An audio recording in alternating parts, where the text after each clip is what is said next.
किसान ਆਰਡੀਨੈਂਸ ਉੱਪਰ ਜਾਰੀ ਵਿਰੋਧ ਨੂੰ ਠੱਲਣ ਅਤੇ ਮਸਲੇ ਦਾ ਸਥਾਈ ਹੱਲ ਕੱਢਣ ਲਈ ਕੇਂਦਰ ਦੀ ਮੋਦੀ ਸਰਕਾਰ ਵੱਲੋਂ ਪੰਜਾਬ ਦੇ ਕਿਸਾਨ ਆਗੂਆਂ ਨਾਲ ਮੁਲਾਕਾਤ ਮਹਿਜ ਖਾਨਾ ਪੂਰਤੀ ਸੀ। ਕੇਂਦਰ ਸਰਕਾਰ ਇਸ ਨੂੰ ਲੈ ਕੇ ਕੀ ਬਿਲਕੁਲ ਸੰਜੀਦਾ ਨਹੀਂ? ਇਹ ਸਵਾਲ ਅੱਜ ਹਰ ਕਿਸਾਨ ਆਗੂ ਦੀ ਜ਼ੁਬਾਨ ਤੇ ਹਨ ਅਤੇ ਇਸ ਨੂੰ ਹੁਣ ਪੂਰੇ ਪੰਜਾਬ ਦਾ ਅਪਮਾਨ ਮੰਨਿਆ ਜਾਣ ਲੱਗਾ ਹੈ, ਕਿਉਂਕਿ ਖੇਤੀ ਆਰਡੀਨੈਂਸ ਵਰਗੇ ਅਹਿਮ ਮੁੱਦੇ ਤੇ ਮੀਟਿੰਗ ਹੋਵੇ ਅਤੇ ਉਹ ਵੀ ਉਸ ਦਰਮਿਆਨ ਜਦੋਂ ਪੂਰਾ ਪੰਜਾਬ ਉਬਾਲੇ ਮਾਰ ਰਿਹਾ ਹੈ। ਉਸ ਮੀਟਿੰਗ ਵਿੱਚ ਖੇਤੀਬਾੜੀ ਮੰਤਰੀ ਹੀ ਮੌਜੂਦ ਨਾ ਹੋਵੇ। ਹਾਲਾਂਕਿ ਇਹ ਮੰਤਰੀ ਹੁਣ ਥਾਂ-ਥਾਂ ਇਸ ਗੱਲ ਦਾ ਢੋਲ ਪਿੱਟ ਰਹੇ ਹਨ ਕਿ ਇਹ ਕਾਨੂੰਨ ਕਿਸਾਨਾਂ ਦੇ ਹੱਕ ਵਿੱਚ ਹਨ, ਪਰ ਦੇਸ਼ ਦੇ ਖੇਤੀਬਾੜੀ ਮੰਤਰੀ ਕੋਲ ਹੀ ਕਿਸਾਨ ਆਗੂਆਂ ਨੂੰ ਮਿਲਣ ਦਾ ਵਕਤ ਨਹੀਂ। ਸੋ ਸਰਕਾਰੀ ਸੰਜੀਦਗੀ ਨੂੰ ਇਸ ਤੋਂ ਹੀ ਸਮਝਿਆ ਜਾ ਸਕਦਾ ਹੈ। ਭੜਕੇ ਕਿਸਾਨ ਆਗੂ ਦਿੱਲੀ 'ਚ ਹੀ ਖਰੀਆਂ ਸੁਣਾ ਕੇ ਆ ਗਏ ਤਾਂ ਪੰਜਾਬ ਵਿੱਚ ਕਿਸਾਨੀ ਅੰਦੋਲਨ ਹੁਣ ਹੋਰ ਪੱਕ ਗਿਆ ਹੈ ਅਤੇ ਨਿਸ਼ਾਨੇ ਤੇ ਸਿੱਧੀ ਬੀਜੇਪੀ ਆ ਗਈ ਹੈ। ਅਸਲ ਵਿੱਚ ਪੰਜਾਬ ਦੀਆਂ 30 ਕਿਸਾਨ ਜਥੇਬੰਦੀਆਂ ਦੀ ਖੇਤੀ ਕਾਨੂੰਨਾਂ ਬਾਰੇ ਦਿੱਲੀ 'ਚ ਕੇਂਦਰ ਸਰਕਾਰ ਦੇ ਨੁਮਾਇੰਦਿਆਂ ਨਾਲ ਹੋਈ बैठक बेसिट्टा रही है।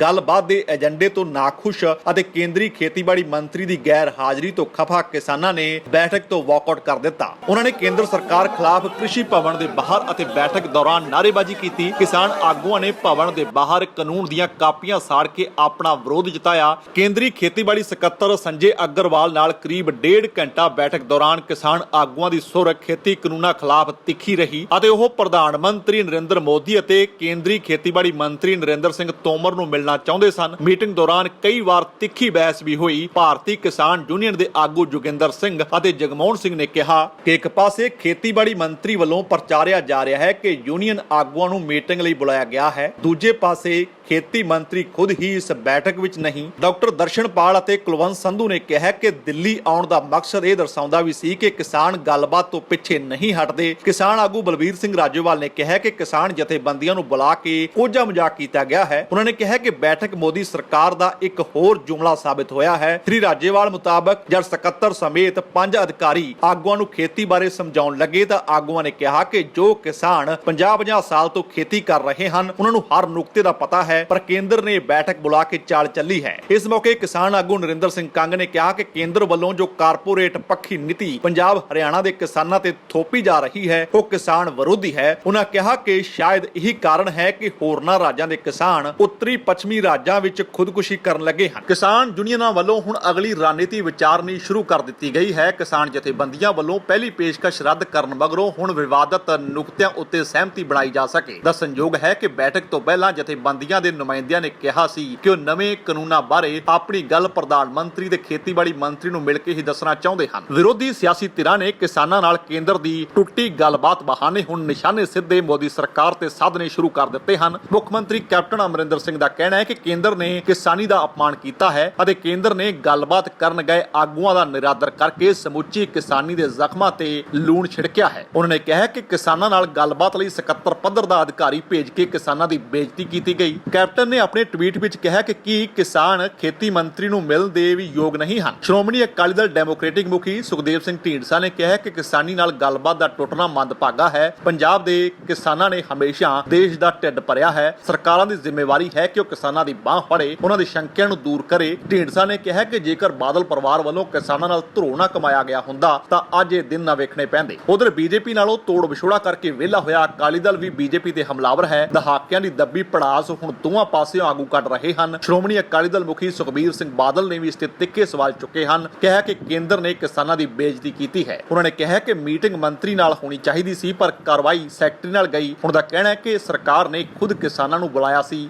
ਚਾਹੀਦਾ ਇਹ ਸੀ ਕਿ ਕਿਸਾਨਾਂ ਨਾਲ ਪ੍ਰਧਾਨ ਮੰਤਰੀ ਜਾਂ ਕੋਈ ਮੰਤਰੀ ਖੁਦ ਗੱਲ ਕਰਦਾ। ਸਰਕਾਰ ਨੇ ਇੱਕ ਸੈਕਟਰੀ ਨੂੰ ਅੱਗੇ ਕਰ ਦਿੱਤਾ। ਅਕਾਲੀ ਦਲ ਦੇ ਬੁਲਾਰੇ ਡਾਕਟਰ ਦਲਜੀਤ ਸਿੰਘ ਚੀਮਾ ਨੇ ਇਸ ਮਸਲੇ ਤੇ ਕੇਂਦਰ ਦੀ ਮੋਦੀ ਸਰਕਾਰ ਨੂੰ ਘੇਰਿਆ ਹੈ। ਅਫਸੋਸ ਦੀ ਗੱਲ ਹੈ ਕਿ ਅੱਜ ਕੇਂਦਰ ਸਰਕਾਰ ਨੇ ਜਿਹੜੀ ਕਿਸਾਨਾਂ ਦੇ ਨਾਲ ਗੱਲਬਾਤ ਕਰਨੀ ਸੀ ਉਹ ਕੇਂਦਰ ਸਰਕਾਰ ਦੇ ਤਾਨਾਸ਼ਾਹੀ ਰਵੱਈਏ ਦੇ ਕਰਕੇ ਫਿਰ ਮੈਂ ਸਮਝਦਾ ਕਿ ਏਡੀ ਵੱਡੀ ਸਮੱਸਿਆ ਨੂੰ ਹੱਲ ਕਰਨ ਵਾਸਤੇ ਕੇਂਦਰ ਸਰਕਾਰ ਨੂੰ ਗੰਭੀਰ ਹੋਣਾ ਚਾਹੀਦਾ ਸੀ। ਗੱਲਬਾਤ ਦਾ ਮਾਹੌਲ ਸੁਖਾਵਾ ਕਰਨਾ ਚਾਹੀਦਾ ਸੀ। ਜੇ ਉੱਥੇ ਬੁਲਾ ਕੇ ਅਫਸਰਾਂ ਨੇ ਗੱਲਬਾਤ ਕਰਨੀ ਹੈ ਤਾਂ ਫਿਰ ਮੰਤਰੀ ਸਾਹਿਬਾਨ ਕਿਸ ਵਾਸਤੇ ਹੈ, ਪ੍ਰਧਾਨ ਮੰਤਰੀ ਜੀ ਕਿਸ ਵਾਸਤੇ ਨੇ?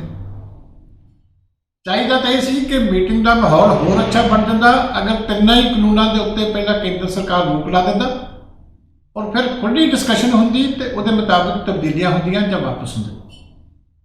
ਪਰ ਉਹਨਾਂ ਨੂੰ ਉੱਥੇ ਬੁਲਾ ਕੇ ਉਲਟਾ ਮੰਤਰੀ ਸਾਹਿਬਾਨਾਂ ਦਾ ਵੱਖ-ਵੱਖ ਵਰਚੁਅਲ ਰੈਲੀਆਂ ਨੂੰ ਸੰਬੋਧਨ ਕਰਨਾ, ਇਹ ਮੈਂ ਸਮਝਦਾ ਉਹਨਾਂ ਦੀਆਂ ਭਾਵਨਾਵਾਂ ਨੂੰ ਭੜਕਾਉਣ ਵਾਲੀ ਗੱਲ ਸੀ।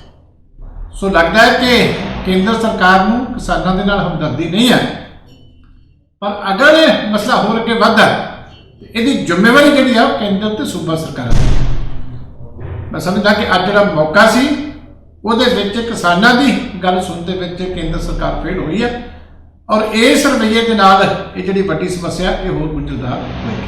ਆਂਗਣਵਾੜੀ ਵਰਕਰਾਂ ਵੀ ਕਿਸਾਨਾਂ ਦੇ ਹੱਕ ਵਿੱਚ ਨਿਤਰੀਆਂ ਹਨ। ਆਂਗਣਵਾੜੀ ਵਰਕਰਾਂ ਵੱਲੋਂ 21 ਅਕਤੂਬਰ ਨੂੰ ਕਿਸਾਨਾਂ ਦੇ ਹੱਕ ਵਿੱਚ ਪੂਰੇ ਪੰਜਾਬ 'ਚ ਚੱਕਾ ਜਾਮ ਕਰਨ ਦਾ ਐਲਾਨ ਕੀਤਾ ਗਿਆ ਹੈ। ਆਂਗਣਵਾੜੀ ਮੁਲਾਜ਼ਮ ਪੰਜਾਬ ਸੀਟੂ ਦੀ ਅੱਜ ਮੀਟਿੰਗ ਅਸੀਂ ਸਰਹੰਦ ਵਿਖੇ ਕੀਤੀ ਹੈ, ਔਰ ਇਸ ਦੇ ਵਿੱਚ ਸਾਡਾ ਮੁੱਖ ਮੁੱਦਾ ਅੱਜ ਦਾ ਇਹ ਹੈ। ਬਾਕੀ ਤਾਂ ਸਾਡਾ ਅੰਦੋਲਨ ਚੱਲ ਹੀ ਰਿਹਾ ਪ੍ਰੀ ਪ੍ਰਾਇਮਰੀ ਦੇ ਬੱਚਿਆਂ ਨੂੰ ਲੈ ਕੇ, ਉਹ ਤਾਂ ਸਾਡਾ ਚੱਲੇਗਾ ਹੀ ਜਦ ਤੱਕ ਸਾਡਾ ਫੈਸਲਾ ਨਹੀਂ ਹੋਏਗਾ। ਪਰ ਪੰਜਾਬ ਦੀ ਸਰਕਾਰ ਨੇ ਇੱਕ ਨਵਾਂ ਡਾਕਾ ਸਾਡੇ ਹੈਲਪਰਾਂ ਦੇ ਅਧਿਕਾਰਾਂ ਦੇ ਉੱਪਰ ਮਾਰਿਆ ਹੈ ਕਿ ਪਿਛਲੇ ਲੰਬੇ ਸਮੇਂ ਸੰਘਰਸ਼ ਤੋਂ ਬਾਅਦ ਅਸੀਂ ਇਹ ਤੈਅ ਕਰਵਾਇਆ ਸੀ ਕਿ ਹੈਲਪਰ ਦਾ ਪ੍ਰਮੋਸ਼ਨ ਹੈ ਜਿਹੜਾ ਉਹ ਸੈਂਟਰ 'ਚ ਤੁਰੰਤ ਕੀਤਾ ਜਾਏਗਾ ਜਦੋਂ ਵੀ ਸੈਂਟਰ ਖਾਲੀ ਹੋਵੇਗਾ।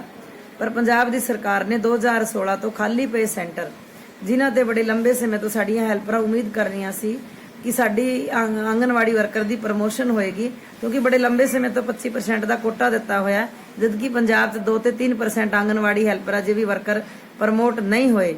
ਪਹਿਲਾਂ ਵੀ ਬੜੇ ਸਾਫ ਸੁਥਰੇ ਰੂਲ ਹੋਣ ਦੇ ਬਾਵਜੂਦ ਵੀ CDPOs ਦੇ ਪੱਧਰ ਤੇ ਘਪਲੇਬਾਜ਼ੀ ਬੰਦ ਨਹੀਂ ਸੀ ਹੋ ਰਹੀ, ਪਰ ਹੁਣ ਤਾਂ ਪੰਜਾਬ ਦੀ ਸਰਕਾਰ ਵੱਲੋਂ ਘਪਲੇਬਾਜ਼ੀ ਕਰਨ ਦਾ ਸਿੱਧਾ ਰਾਹ ਪੱਧਰਾ ਕਰ ਦਿੱਤਾ ਹੈ। ਇੱਕ ਕਮੇਟੀ ਦਾ ਗਠਨ ਔਰ 5 ਨੰਬਰ ਇੰਟਰਵਿਊ ਦੇ ਦੇਣ ਨਾਲ ਸਿੱਧਾ ਭ੍ਰਸ਼ਟਾਚਾਰ ਦਾ ਬੋਲਬਾਲਾ ਹੋਏਗਾ। ਦੂਜਾ ਕਿ ਹੈਲਪਰ ਦੀ ਅੱਜ ਯੋਗਤਾ ਹੈ ਜਿਹੜੀ +2 ਕਰ ਦਿੱਤੀ ਹੈ, ਔਰ ਸਾਡੇ ਕੋਲੇ ਪਹਿਲਾਂ ਹੈਲਪਰ ਵਿਚਾਰੀਆਂ 5ਵੀਂ ਪਾਸ ਸੀਗੀਆਂ, 8ਵੀਂ ਸੀਗੀਆਂ, ਬੜੀ ਮੁਸ਼ਕਿਲ ਨਾਲ ਉਹਨਾਂ ਨੇ 10ਵੀਂ ਕੀਤੀ ਤੇ ਹੁਣ +2 ਕਰ ਦਿੱਤੀ, ਔਰ ਪ੍ਰਮੋਸ਼ਨ +2 ਤੋਂ ਬਾਅਦ ਹੋਏਗਾ ਜਾਂ BA ਹੀ ਉਹਨਾਂ ਦੀ ਯੋਗਤਾ ਰਹੇਗੀ, ਇਹਦੇ ਬਾਰੇ ਵੀ ਡਿਪਾਰਟਮੈਂਟ ਵੱਲੋਂ ਕਲੀਅਰ ਨਹੀਂ ਕੀਤਾ ਗਿਆ। ਔਰ ਸਾਡੀ ਆਸਰ ਦੇ ਉੱਪਰ ਵੀ ਉਹਨਾਂ ਨੇ ਡਾਕਾ ਮਾਰਿਆ ਕਿ ਪਹਿਲਾਂ ਕੱਲੀ ਨੂੰਹ ਨੂੰ ਸਾਡਾ ਸੀਗਾ ਕਿ ਨੂੰਹ ਨੂੰ ਆਸਰ ਦਾ ਹੱਕ ਮਿਲੇਗਾ, ਤੇ ਹੁਣ ਉਹਨਾਂ ਨੇ ਸਿਰਫ ਵਿਡੋ ਨੂੰ ਮੈਂਸ਼ਨ ਕਰ ਦਿੱਤੀ ਹੈ। ਤਾਂ ਇਹ ਚੀਜ਼ਾਂ ਨੇ ਜਿਹੜੀਆਂ ਸਰਕਾਰ ਦੀਆਂ ਇਹ ਬਰਦਾਸ਼ਤ ਨਹੀਂ ਕੀਤੀਆਂ ਜਾਣਗੀਆਂ।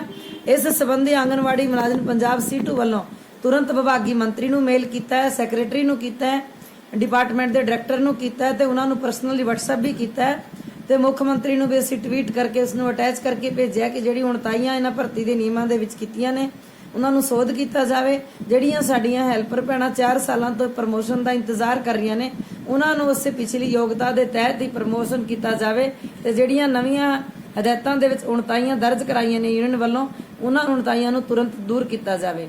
ਔਰ ਅੱਜ ਜਿਹੜਾ ਨਵਾਂ ਇੱਕ ਸਾਹਮਣੇ ਹੋਰ ਆਇਆ ਹੈ ਕਿ ਹਿੰਦੁਸਤਾਨ ਦਾ ਕਿਸਾਨ ਜਿਹੜਾ ਲਗਾਤਾਰ ਸੜਕਾਂ ਤੇ ਔਰ ਖਾਸ ਕਰਕੇ ਪੰਜਾਬ ਦਾ ਕਿਸਾਨ ਜਿਹਦੇ ਵਿੱਚ 5 ਸਾਲ ਦੇ ਬੱਚੇ ਤੋਂ ਲੈ ਕੇ 90 ਸਾਲ ਤੱਕ ਦੇ ਬਜ਼ੁਰਗ ਸਾਡੇ ਉਸ ਪ੍ਰਦਰਸ਼ਨ ਦੇ ਵਿੱਚ ਜਾ ਰਹੇ ਨੇ, ਕਿਉਂਕਿ ਪੰਜਾਬ ਹੈ ਜਿਹੜਾ ਕਿਸਾਨ ਪ੍ਰਧਾਨ ਪ੍ਰਦੇਸ਼ ਹੈ, ਔਰ ਇਸ ਦੇ ਵਿੱਚ ਦੇ ਇਹਨਾਂ ਦੇ ਉੱਪਰ ਬਣਾਈ ਗਈ ਜਿਹੜੀ ਫਸਲ, ਪਹਿਲਾਂ ਇਸ ਨੂੰ ਹਰਿਤ ਕ੍ਰਾਂਤੀ ਦੇ ਨਾਂ ਤੇ ਸਾਡੇ ਕਿਸਾਨਾਂ ਨੂੰ ਕਰਜ਼ਦਾਰ ਬਣਾਇਆ, ਤੇ ਹੁਣ ਸਾਡੇ ਕਿਸਾਨਾਂ ਦੇ ਉੱਪਰ ਬੜੇ ਢਿੱਡ ਦੇ ਉੱਪਰ ਲਾਤ ਮਾਰੀ ਜਾ ਰਹੀ ਹੈ, ਜਿਹਨੂੰ ਲੈ ਕੇ ਪੰਜਾਬ ਦੇ ਵਿੱਚ ਬੜੇ ਜ਼ੋਰਾਂ ਤੇ ਅੰਦੋਲਨ ਚੱਲ ਰਿਹਾ ਹੈ।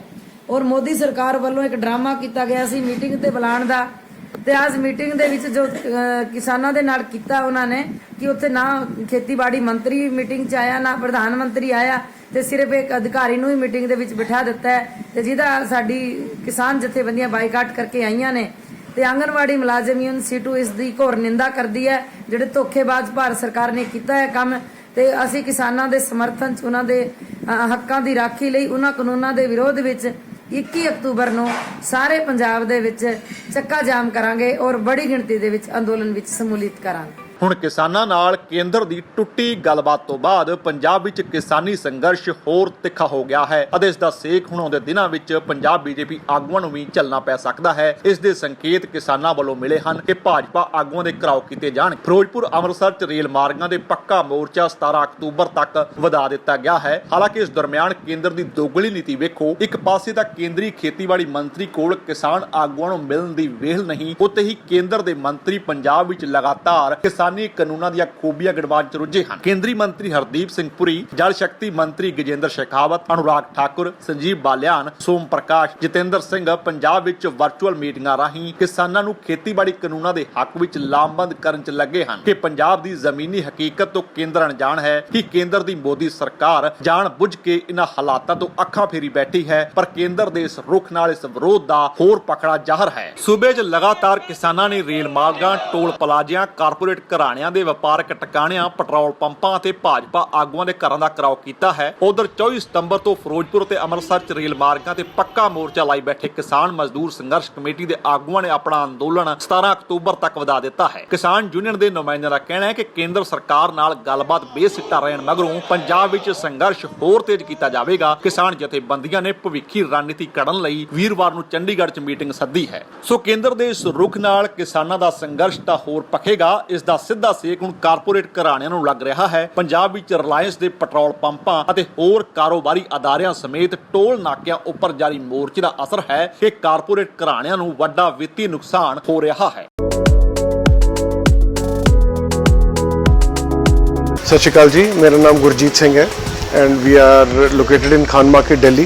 We are a high-end electronic gadget store with IT and surveillance. We have a team of 35 dedicated people and we are authorized for more than 60 international brands which includes Nespresso, Dyson, Deviale, Bose, Apple, Blue Air, Honeywell, to name few of our customers, big corporate houses, business people, industrialists, politicians, they are all our customers.